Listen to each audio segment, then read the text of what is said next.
Assalamualaikum warahmatullahi wabarakatuh. Perkenalkan, nama saya Cindy Giovanni.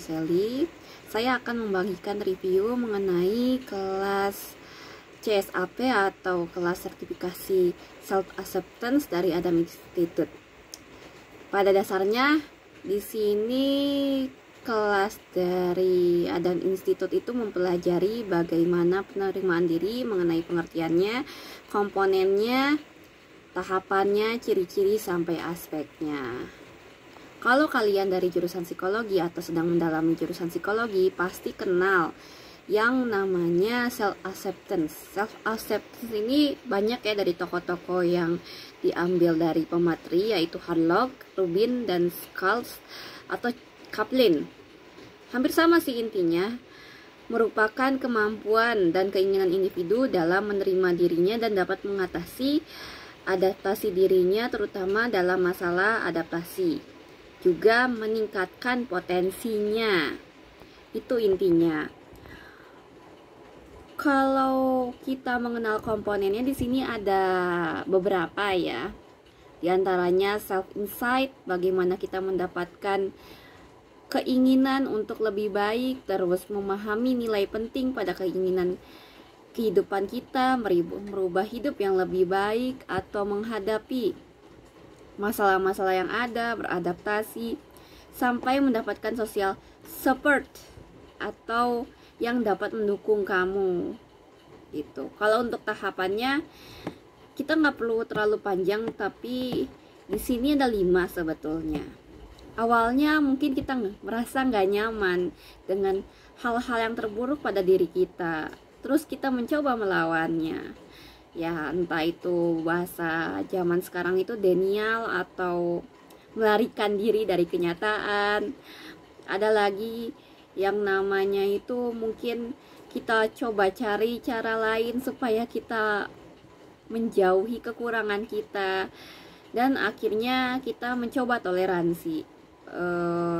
Penerimaan itu dengan beberapa perasaan, yaitu gimana kita menerima perasaan itu, apakah betul itu perasaan kita atau bukan.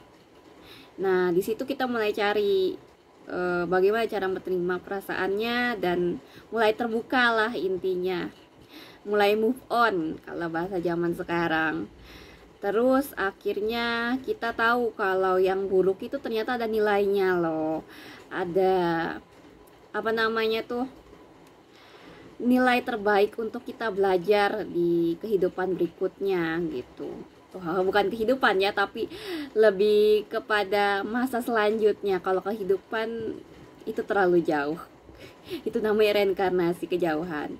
Kalau ciri-cirinya itu ada 5 di sini yang diambil sama pemateri, yaitu gimana cara kita menerima diri kita dan harapan kita, secara gimana kita cara menerima potensi kita dan kekurangan kita.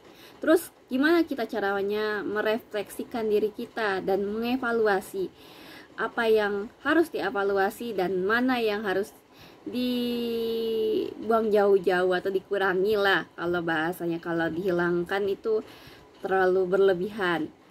Terus di sini itu ada bisa adaptasi ya pada lingkungannya. Gimana kita bisa menerima orang yang berbeda pendapat dengan kita, yang berbeda fisiknya dengan kita, dan lain sebagainya. Dan ada lagi, kita nggak bisa menyalahkan yang namanya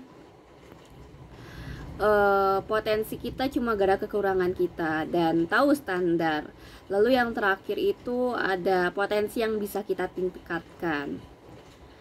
Kalau aspek itu ada 7 di sini tuh udah termaksud bagaimana refleksi yang seperti tadi saya bilang, terus potensi dan kekurangan apa yang harus dilakukan, potensi itu apa yang harus ditingkatkan, dan kekurangan apa yang harus evaluasi, tahu dengan diri sendiri, idealis. Ya, idealis di sini bukan idealis sesuai dengan pemikiran kita, tapi realistis, mana yang harus diambil dan yang tidak. Terus bagaimana cara mengungkapkan diri kita, adaptasi dengan lingkungan kita, tidak tidak sembarangan menyalahkan diri kita, dan terakhir bagaimana mengembangkan potensi diri kita. Paling itu intinya. Secara singkat, pada dasarnya itu penerimaan diri lebih kepada diri kita dan bagaimana mengembangkan potensinya. Begitu, sekian dari saya. Wassalamualaikum warahmatullahi wabarakatuh.